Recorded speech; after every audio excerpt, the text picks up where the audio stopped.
Good evening, one and all present over here on the fourth day of this online FDP program.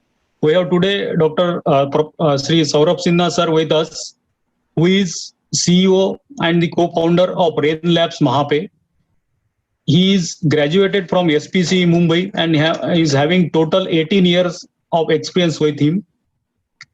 He is a he has worked or he has started his career with a electrical cable manufacturing and also a part of a cable corporation India for some time, and he was leading the team in the launching of the house wire cables for the consumer products. He is involved in working on number of social projects and takes deep interest in anything that can help build capability in people and society to drive change. He is a social entrepreneur and passionate about rekindling the spirit of innovation in people to enable them solve their social challenges. Rain Lab is his initiative, and there are more than 100 people working with his company. His initiative is for environment. For this particular initiative, he has started for fostering the environment for innovation and research at an early age in children. He has incubated some leading merchandising analytics platform, digital marketing tools, digital content solutions for Ugam and Datamatics.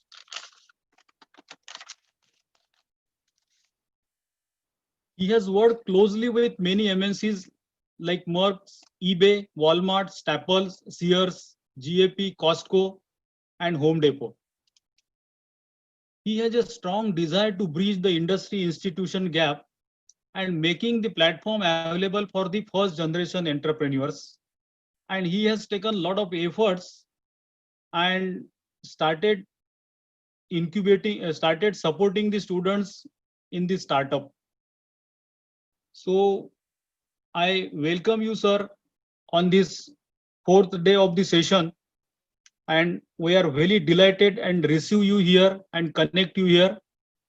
Thank you very much for joining us. I request Sri Saurabh Sinha sir to begin with the session. Over to you, sir. Thank you so much.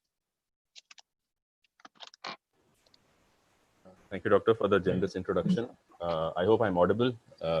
Yes. Yes. Okay. To the faculty of Terna College, the organizers, and to the folks who are seeing this live, I've put up a small presentation, a bunch of slides to try and connect up with the topic for today.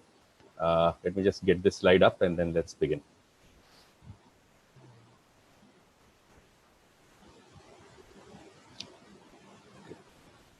Is the slide visible? Okay, excellent. What we'll try and do is I'll cover up the topic in some time and then probably just leave the last few minutes for a few questions if possible. We are at Rain Labs today working in our fourth year, working with a number of engineering and management colleges here in New Bombay. And we've built out a co-curricular program which connects up with the college and which helps pick up students at early stage along with faculty who have innovative ideas and then help them convert those ideas into practical products and prototypes. The idea is to create an environment inside college where people look with awe at all the good innovation that students and faculty are developing together.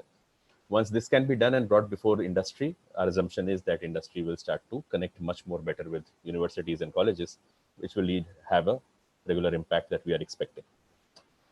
Today's topic was more around academic innovation, entrepreneurship, synergies, and gaps. I thought I'll just try and take a slight detour because some of the things here are questions which all of us have answers for. For instance, if we just begin and if we took the topic and we asked ourselves, name 10 innovative global products developed and sold by Indian institutes globally. I think it won't require much time to come to a conclusion that we may not have more than 3 or 4 that we can really talk about.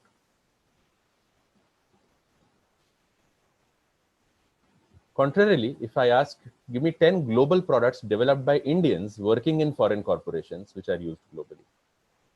And if you just looked at the 2017 set of companies right there, you will find that somebody or the other in your first level relatives or your person known to you would have been a very proud person working in the IT or the non-IT firms which are listed out over here. And that would be their claim to fame. It kindles a question.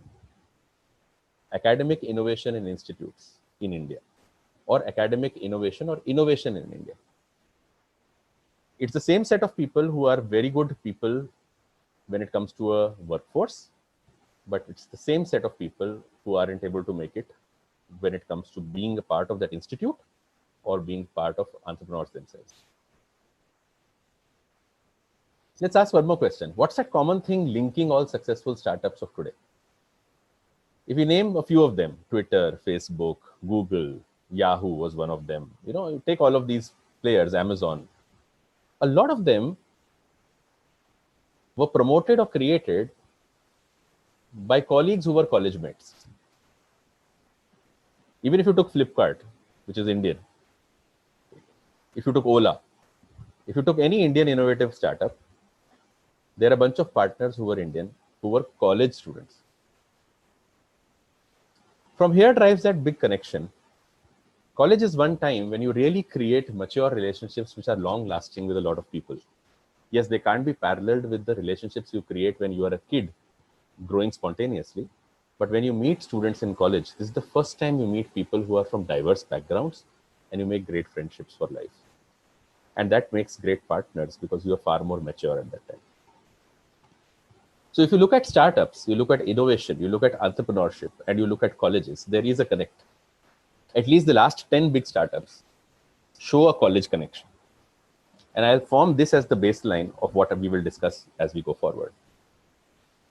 If we looked at the Global Innovation Index, it's a report from World Intellectual Property Organization, and we broke the whole globe down, we tend to realize that North America stands first, and obviously it's largely pushed by United States of America with the largest share, if you look at it. The next comes Europe, and it's in fact very close with Southeast Asia, where again it's Singapore and China and Japan pushing the envelope. We come in as very distant sixth in this entire space. And that itself shows that when it comes to innovation, where is it that we come in? But one of the key things that we should notice when we look at innovation, because innovation is often also in the global world measured by the economic impact in terms of value creation, not necessarily economic impact, value creation, which is in terms of dollars. You will find that the bubble in the US is bigger than in China, than in Europe, and so on. But the bubble size in India is much smaller. But if you looked and dissected the same data in a different way and looked at what are the top 5 innovating economies by income group, you will see India highly innovative in the lower middle income group. Now, this is, as a statistics, very, very revealing. We are innovative leaders in our space. America is not an innovative leader in lower middle income groups. This talks for itself.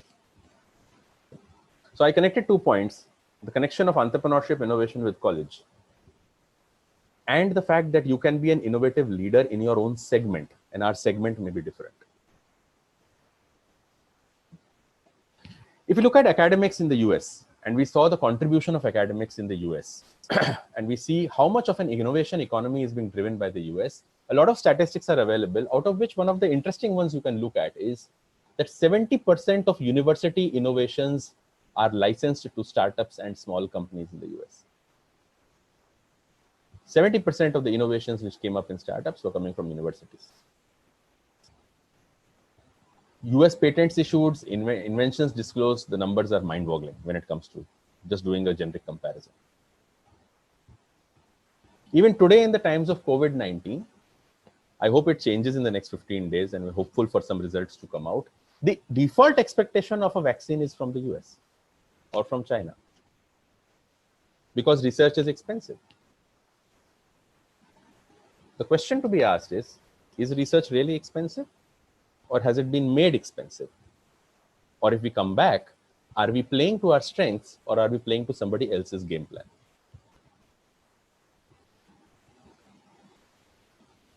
Let's look at some of the top 2018 rankings in terms of innovation in universities. We don't find a mention anywhere there. Albeit, if you ask an Indian, he'll say IIT, IISc, IIM are great colleges, but we are nowhere there. If you looked at United States, practical and the new startups that are coming up, practically every state has a couple of startups to boast about. It's a very interesting map that somebody had done, where they have gone ahead and taken the most important startups or valuable startups coming up in this country, and they have actually got at least one in every state. We don't have one to talk about in the whole country. But we may have, but we're probably looking at it in the wrong index. Here is a ranking in Europe. Again, United Kingdom and Germany tend to make a lot of it. And then we come to Southeast Asia. Clearly, we're not there. Question is, why this gap? Now, when we discuss, we realize that we have a higher education sector in India, which kind of gets described on Wikipedia as follows. We are the third largest in the world after US and China. UGC heads this entire thing at a tertiary level, not necessarily at a centralized level. And if you took the 11th census, 68 million students are graduates. And there's a big distribution, 50 central universities, 799 universities, 402 state universities, 124 deemed universities, 334 private universities, institutions of eminence, so on and so forth. There's enough number of colleges, there is enough number of universities. But the quantum of outcomes, when looked at, doesn't seem to be matching up when it comes to academic research or academic innovation that can be called out, like we started off in the beginning, trying to figure out what is really renowned or what can be considered as global in nature. Now, if we went in a little more in detail, we realize that typically there are two things. One thing, which is our pet problem, is that government policy is not favorable. Government, when large countries often becomes, or even small countries for that matter, becomes a bashing boy. It's the easiest one to go and bash with because you're not involved in it. But government policy is a challenge. There's an element that I thought I'll put up here, is that there is a lot of history to us which we are not learning from. And I'll probably spend about 5 minutes, 10 minutes in trying to get into that. There's socioeconomic status of our people, and then there's quality of people in teaching, as I see it in 4 ways. Let's begin with the first one, on the history. The way education has been perceived and worked out in India in the past leaves a lot of reasons for us to reflect and think and look at whether we are using it as an asset today or not. Everybody boasts about the fact that we had universities like Nalanda and Takshashila in India in our glorious ancient past, and then something went wrong and whatever happened. But the fact that we had that is known. The fact that we were in 1800s subject to the British Education Act, which kind of brought down a number of our institutions, is also known. But we had a system which we used to call the Gurukul system. Again, this was more focused on the primary education, from where the issue starts. And there, since we are all teachers involved out over here with a passion for teaching, we had about 5 ways in which we would look at our teachers.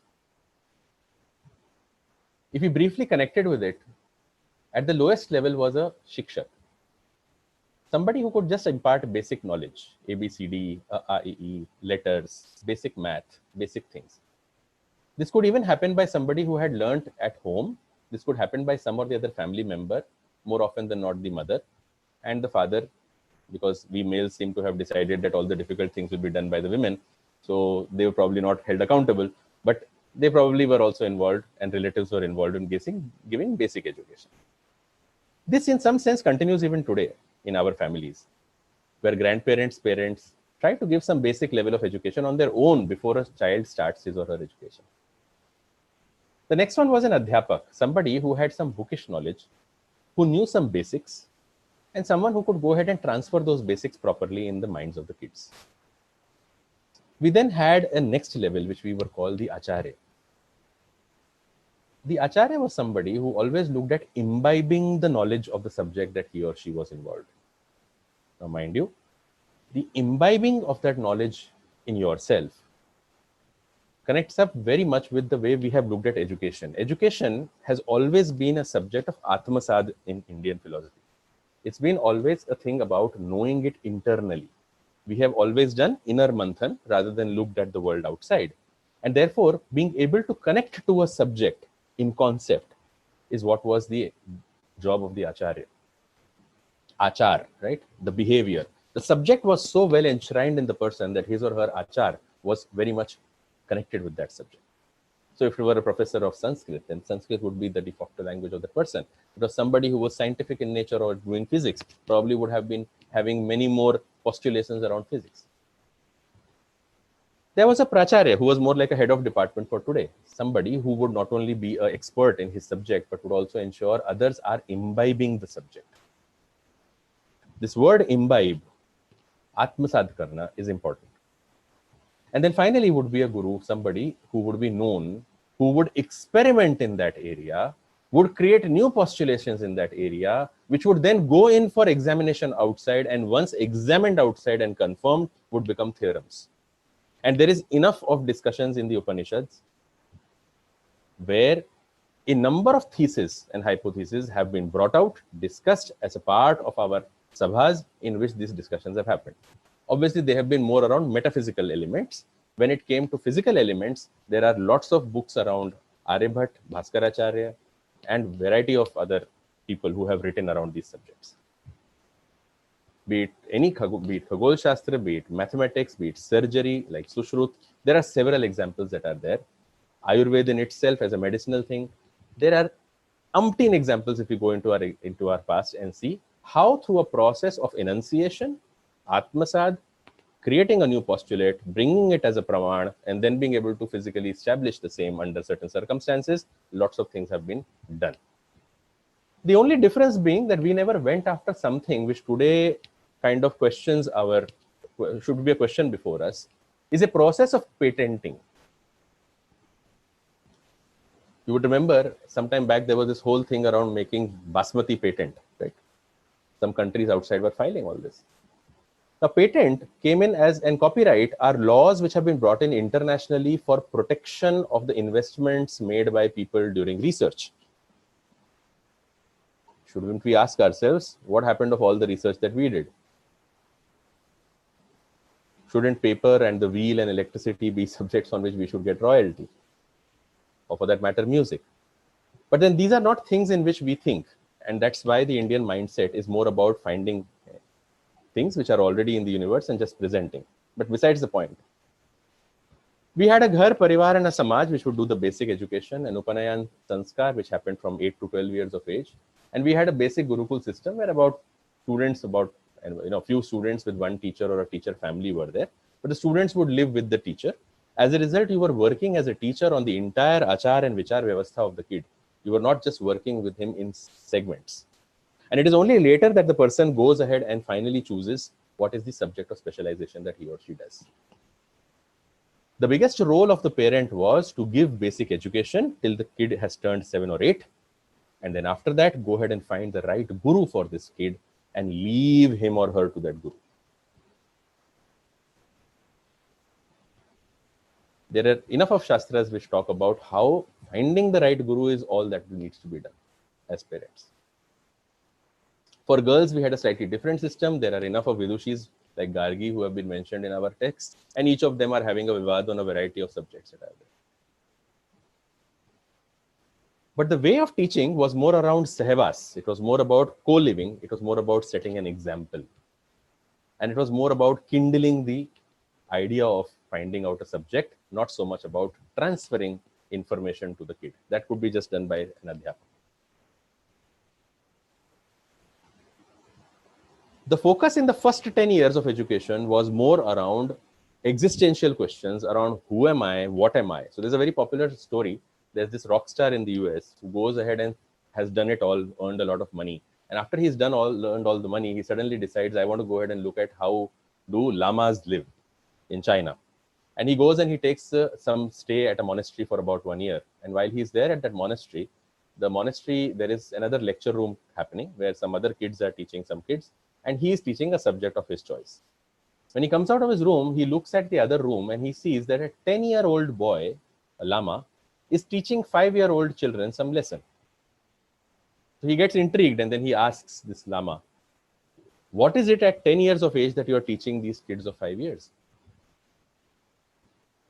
The lama answers, sir, I'm teaching them the first skill of life, which is breathing. Now, this is in itself a question which moves him. Breathing as the first lesson of life? And if we look back, let's think about it. Aren't we just doing this thing all the time? We are breathing. Now, how many of us remember going back to our school and back to our homes where somebody told us this is the right way to breathe?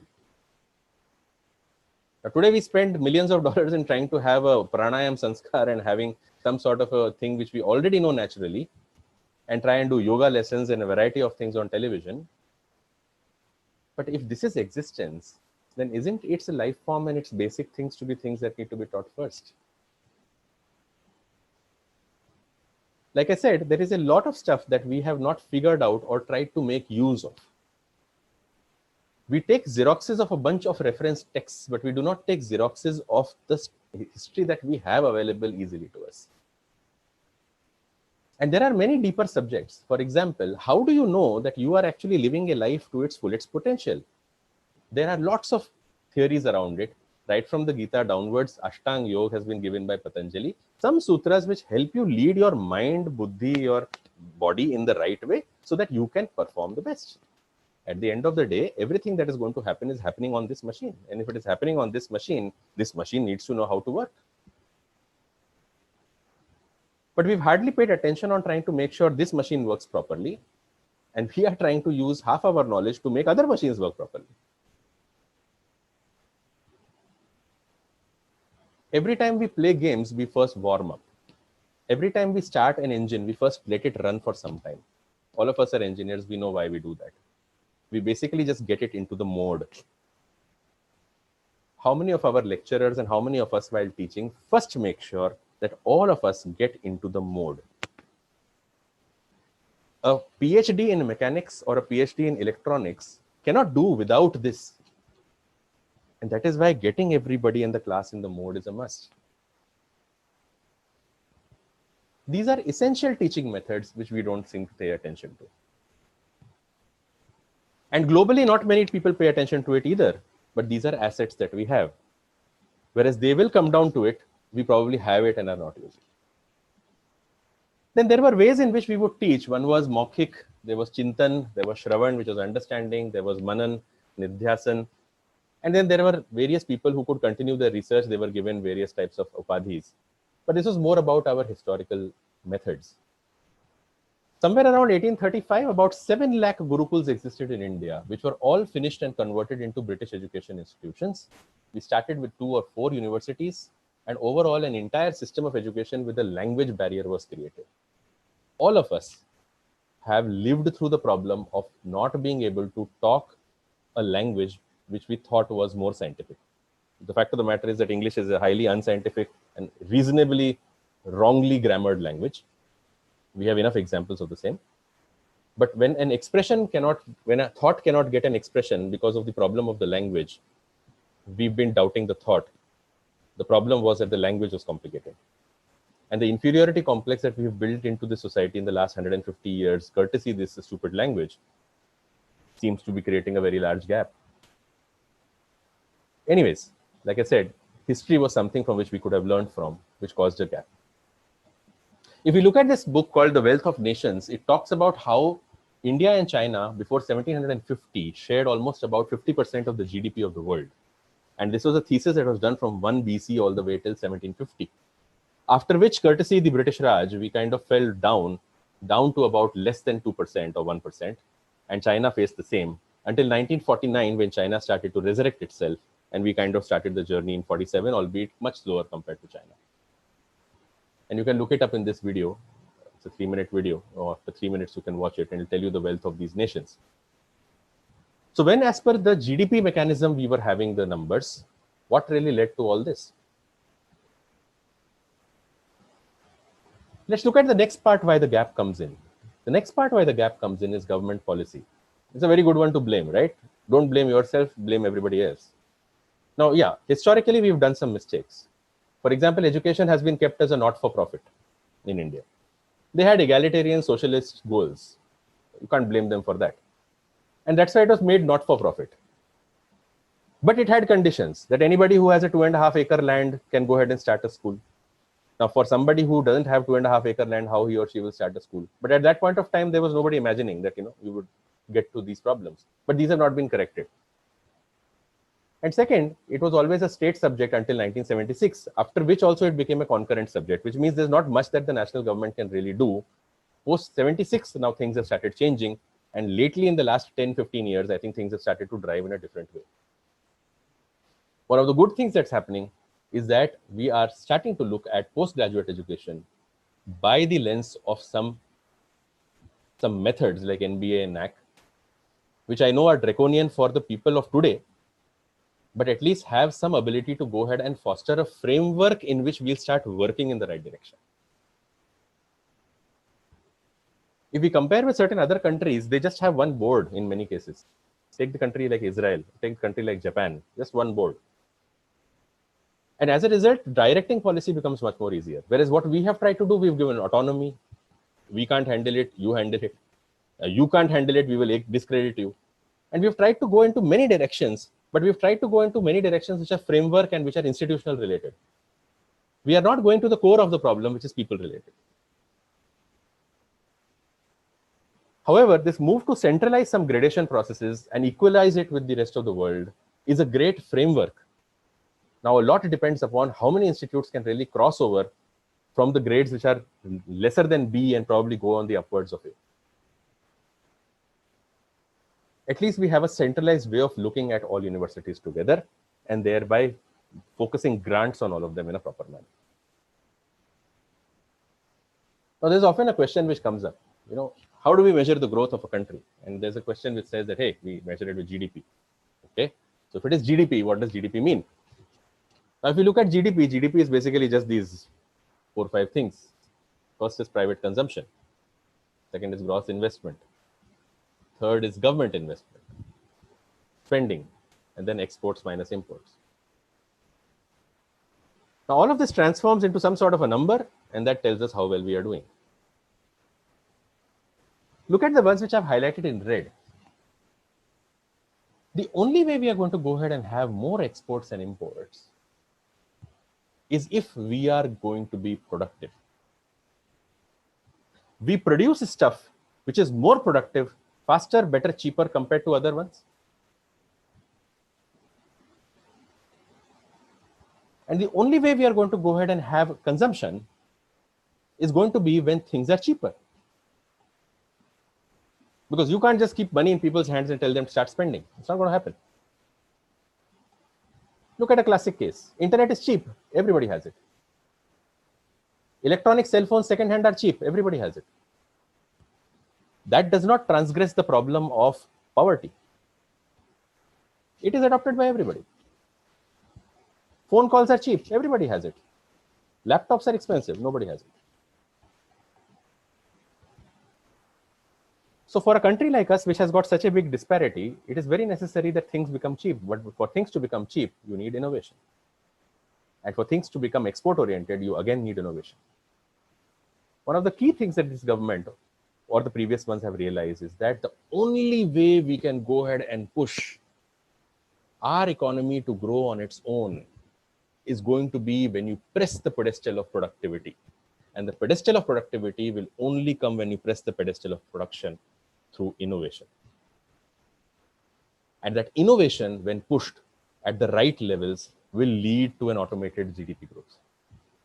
This is one big reason why universities, the new criteria you will see in NAC and NBA, is 40% to 45% dependent on improvisation and innovation in teaching methods, improvisation and innovation in entrepreneurship happening in colleges, and focus on innovation sessions that are happening in colleges. Can you go ahead and deliver the same curricular with more innovation? Can you teach it with a new teaching methodology?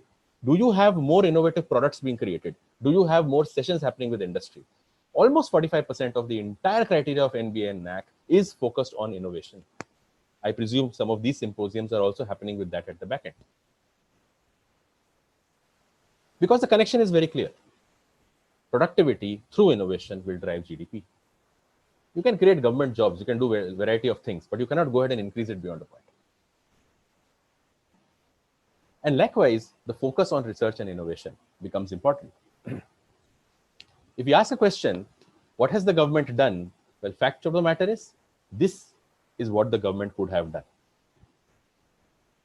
Creating a centralized framework for the center of education to promote innovation and research, which is the colleges,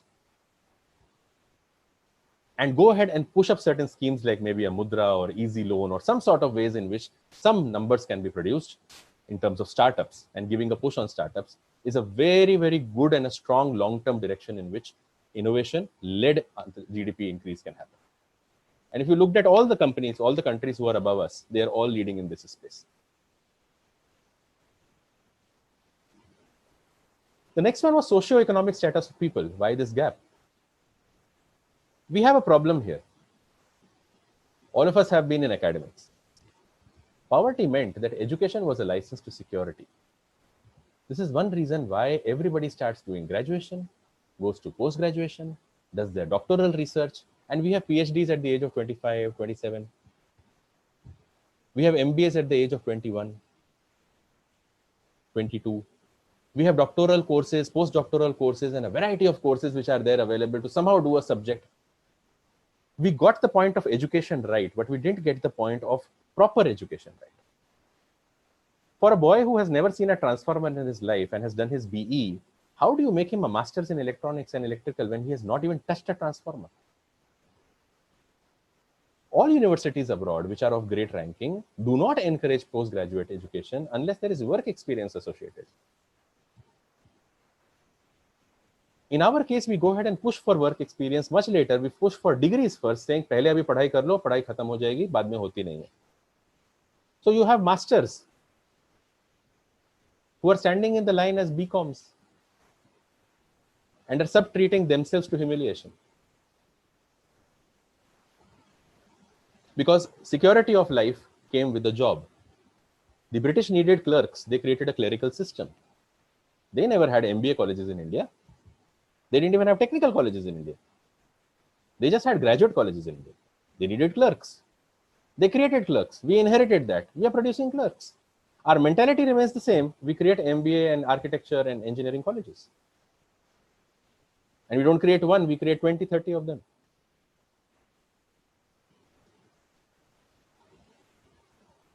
We think that the job is something that's going to solve the problem of population. At our population, there can't be enough jobs. That many jobs won't be there in the world either.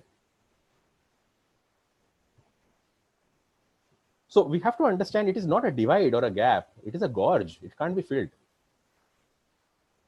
And that's why you look at certain schemes. Actually, after 1991, when we liberalized, 10 years later after China, we realized that in 2001 and 2010, we did two surveys.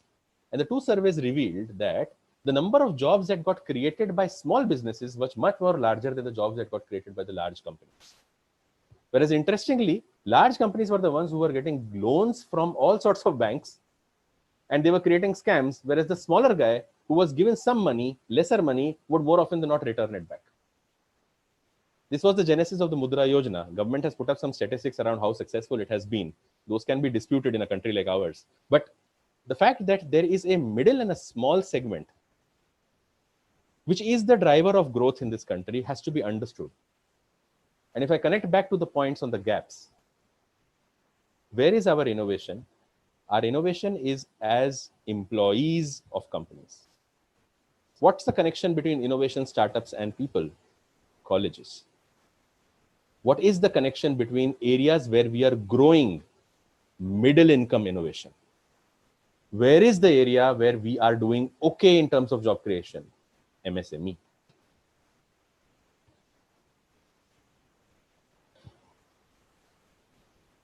There is a very clear segment which comes out where we need to be there. Let's go a little further. If you look, this whole job mindset, I mean, I'm talking about the fourth one, the quality of people in teaching. Let's put our hand on the heart. How many people are here teaching because of their love for academics and teaching? And how many are teaching because I'm teaching, I need a job? I'm doing my PhD because if I do my PhD, I'll get a higher salary. Or I could qualify to be a principal in some college.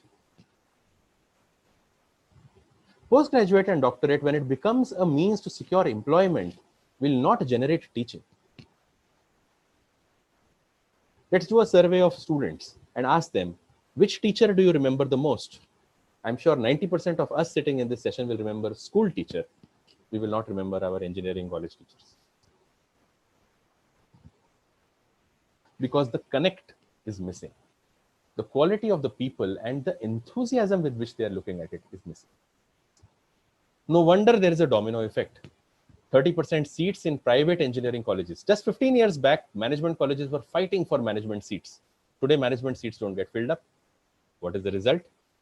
The first impact of this happens on the student's placement, and the second impact that happens on the permanent nature of employment of teachers.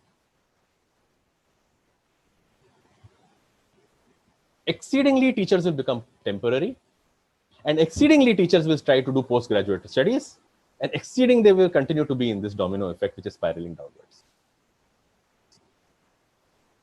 We have to understand that this entire space of teaching and education has completely outlived its method.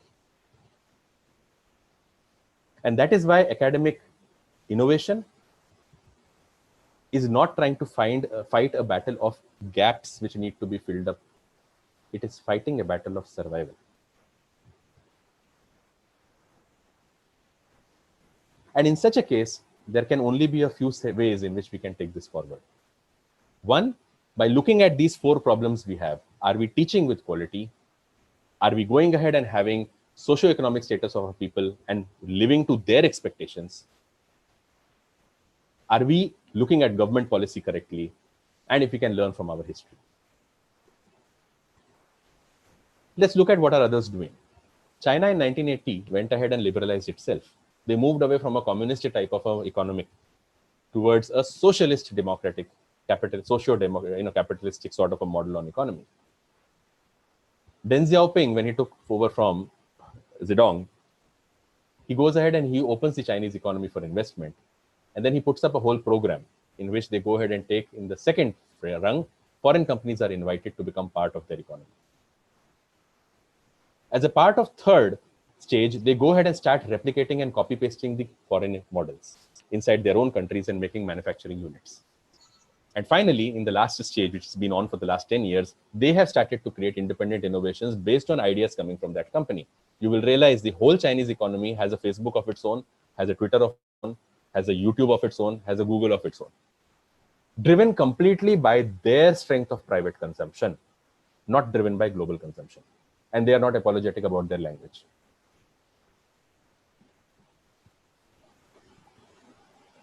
You have to ask, why is there not a YouTube for India? Why is there not a Google for India? Why is there not a Twitter of India? Why is there not a Facebook in India? If you look at the US approach, their larger innovation, and trust me, when you talk to US students, they will tell you their primary education is broken. They don't know math, they don't know language, they know nothing. But they have one natural advantage, is that their postgraduate education is something which kind of focuses a lot on innovative teaching methods.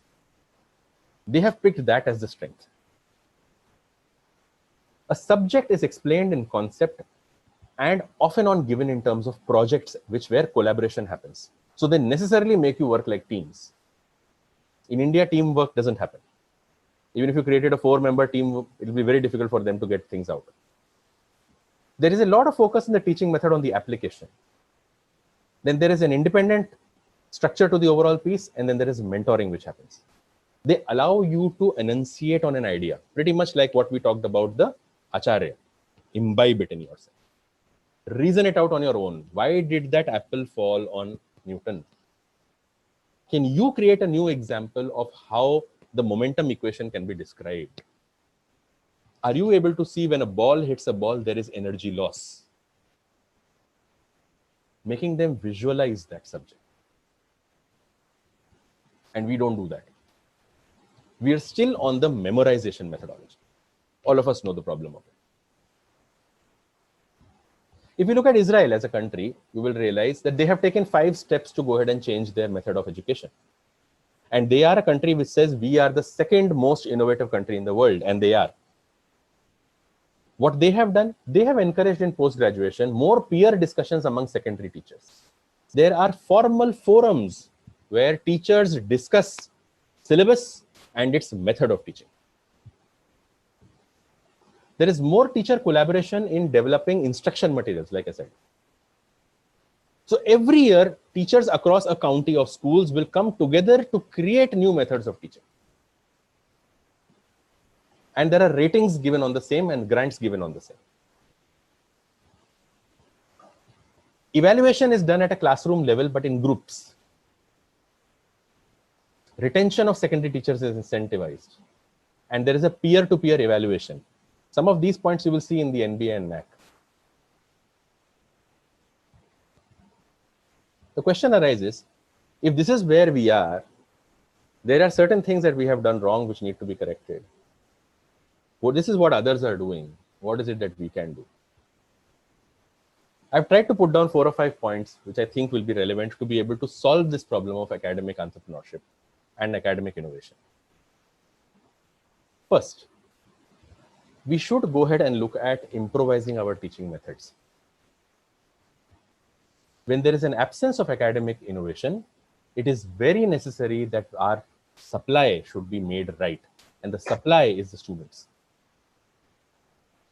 The students have to be given a project-based approach rather than a test-based approach. And there's enough of study that is there which tells when they work on a project which is time-bound, their ability to think and connect with the subject becomes much better. Rather than learning an induction motor, create a working model with gears of an induction motor.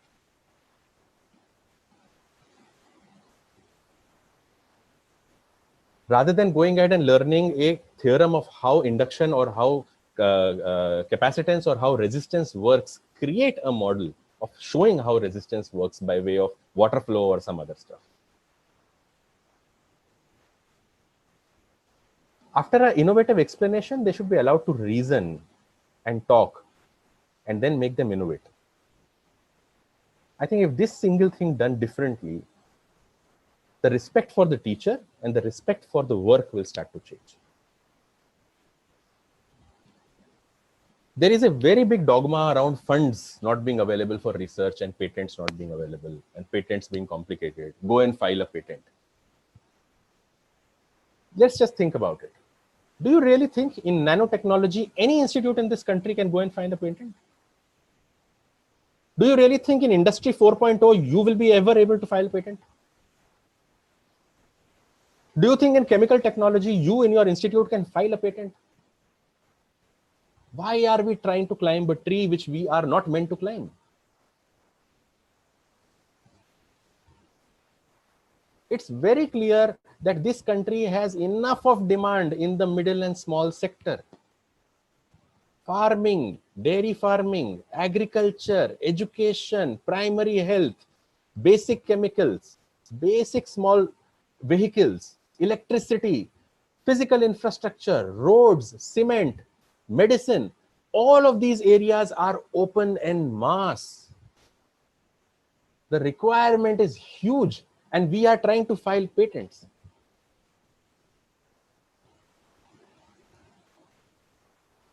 This is where we have to get off that clerical mindset. You have a strength in another area.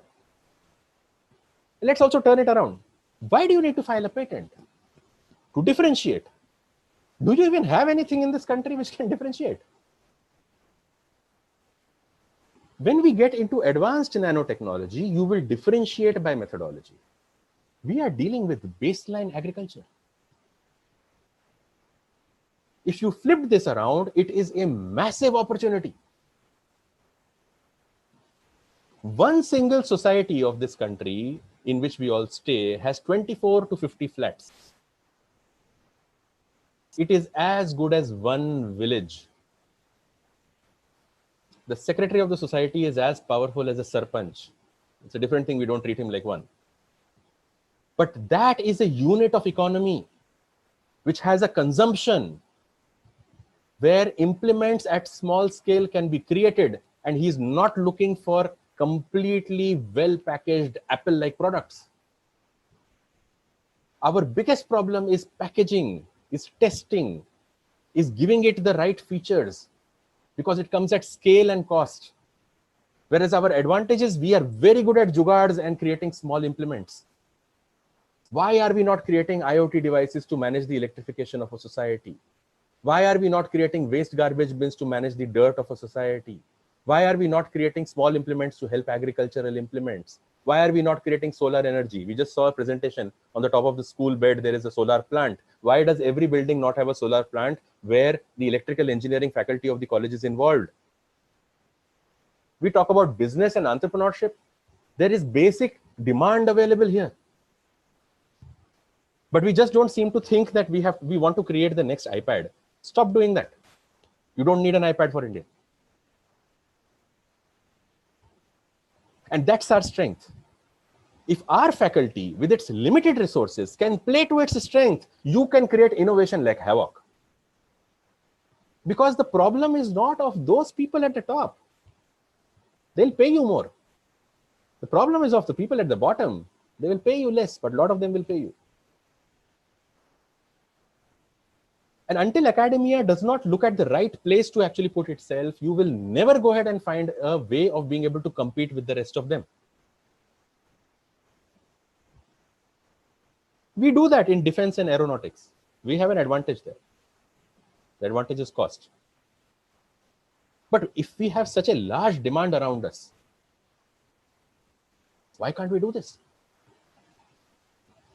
And do you think it costs you a lot to create an industry to just create one small product? We live in fallacies thinking that it costs a lot to do R&D. No, it doesn't cost you a lot to do R&D. It costs you a lot to do R&D in core technologies. We have to just apply core technologies. Boss, we are engineers. We are not R&D scientists. As engineers, we need to be able to engineer two technologies together. And the way we start to look after, when we look at differentiating our own career with patents, you spend the same amount of energy in trying to create an implement which is sellable in a society. The demand is enormous.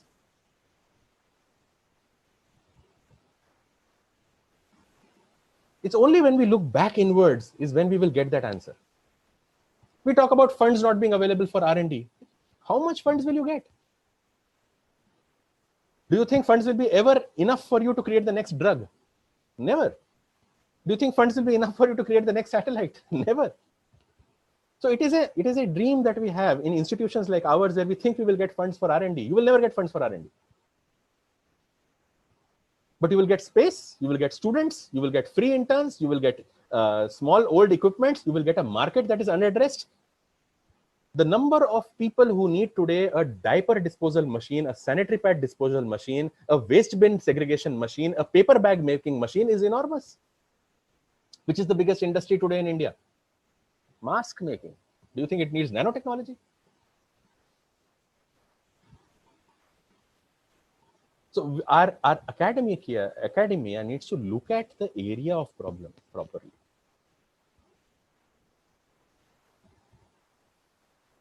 We have an asset, IT. We have an asset, basic fabrication. We have an asset, basic chemistry. And like I said, farm and society markets are huge. All of this infrastructure really comes cheap. Very cheap. Software is very cheap. Basic fabrication, very cheap. And the best part is nobody is expecting you to create a great product. They're okay with something which works and go and keep maintaining it and keep getting servicing revenue. Nobody will stop you. I was talking to some of my friends. Why has a single dishwasher not yet come out after 2 months of innovation in this country? I'm sure all of us after COVID have had our chance of washing dishes.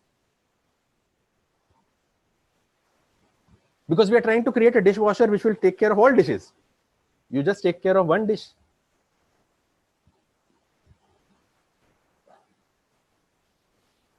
Unless academics don't get entrepreneurial, which is another problem, is that college and faculty-based societies. You all have seen the experiment of Apna Bazaar. You all have seen the experiment of farm societies. When colleges create a mechanism where they, along with their faculty, can come together equally participative in filing for certain and selling certain products for the market, you will create an equilibrium. Colleges must go ahead and create a company of their own, which is a society where faculty can come in and be participative and get royalty for whatever they produce. That takes away the problem of faculty having to incorporate their own companies, and it takes away the problem of having some sort of a front which has capital.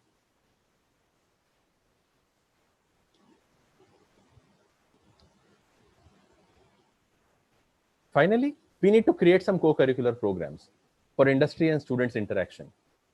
Every college must be made compulsory to have some sort of an annual festival where they are displaying the technology prototypes and products they are creating. When you will create ideas and show ideas, industry will give you ideas. When they give you ideas, you will get ideas. You will be able to make things up. And faculty needs to lead products. We take projects and give it to children. How will they create it? They will just finish off in 2 years. The number of innovations which every college has produced in robotics, which are just lying wasted because there's no teacher who's taking the ownership of the same. All you needed to do was take ownership of that. And there can be teams and teams coming under you who can go ahead and create a product, and that can become a differentiator. Lastly, take pride in innovation and entrepreneurship. We take pride in being a postgraduate. Colleges take pride in looking at how much is my placement rate. Colleges should start taking pride in looking at how much of my alumni has converted to entrepreneurs. Because the alumni of your college is going to live for the next 50 years. And if he or she becomes an entrepreneur, it becomes because something you have given to him or her. The inability to use alumni networks. Trust me, alumni networks are more needed by the alumni than you are. And there's a reason. An alumni trusts you. An alumni has money. An alumni will be very happy to come back to the college and invest in his own students. But we somehow look at it as if it's only our task to do it. And in an increasingly networked world, alumnus will play a very large status.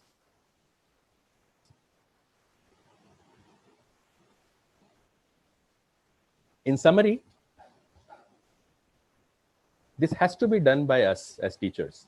This can't be done by anybody else. Nobody will come and help us. Let's get off that riding suit. If we think the government will come and help, government has done what it can do. Students will not come to help you. It is on the faculty to make the change.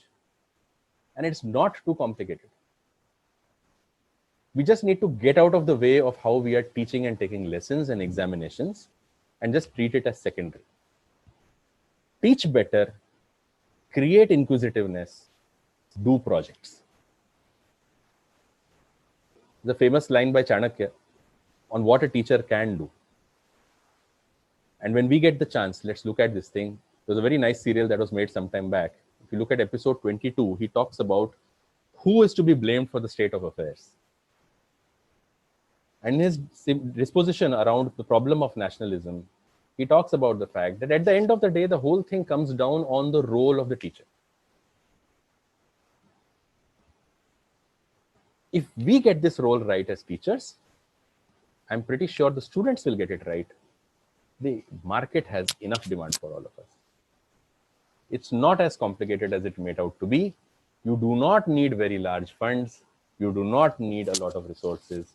You can actually make it happen if you play to your strength of the MSME and the small market. That's all I had for today. Thank you so much.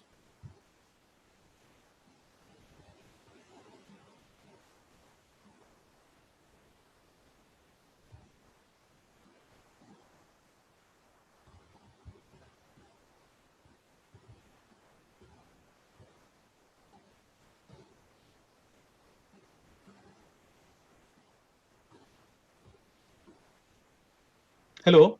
Yes, sir. Hello, sir. Thank you very much for your so detailed and the ancient Indian education journey and correlating it to the present situation of innovation and where we are lagging. Your slides, your presentation, and your words were so effective, which were already reached to our heart and every participant here. Still, there are some questions which have come from the participants community. Majority of the questions you have already answered.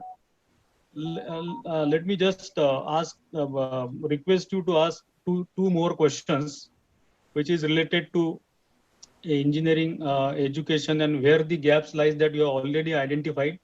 How it can be, how these problems can be addressed. What can be the role of a teacher, and how it can be addressed these problems. How the teacher can address these problems. I think the amount of energy being spent on developing a lesson, more energy should be spent on making the lesson interesting. The difficulty of a education system, of university based education system, there are some limitations of the curriculum and all. So can we in such a situation, how the innovations can be encouraged, and how See, we have for a very long time discussed around the problems of there is too much of term work, there's too much of papers that we need to file, too many exams to be taken, lots of filing of papers and detailing that needs to be done. right, sir, right. Okay, and which comes in as a distraction. We have to make too many presentations or whatever that stuff is. Clerical stuff is there because you have been made to treat you have been designed in this system to be like a clerk, right? Now it's about, you please realize, if you're going to keep doing that same thing every day, today your jobs are becoming temporary. You just trust the fact that these are not the ways in which you're going to be able to continue to survive. Right. If you're thrown in a sea and you don't know swimming, you'll keep hitting your hand on the water, keep hitting it. At the end, you'll tire out and you'll fall apart. So the ones who make the pivot are the ones who understand that, okay, this is a necessary thing. I have to live with it.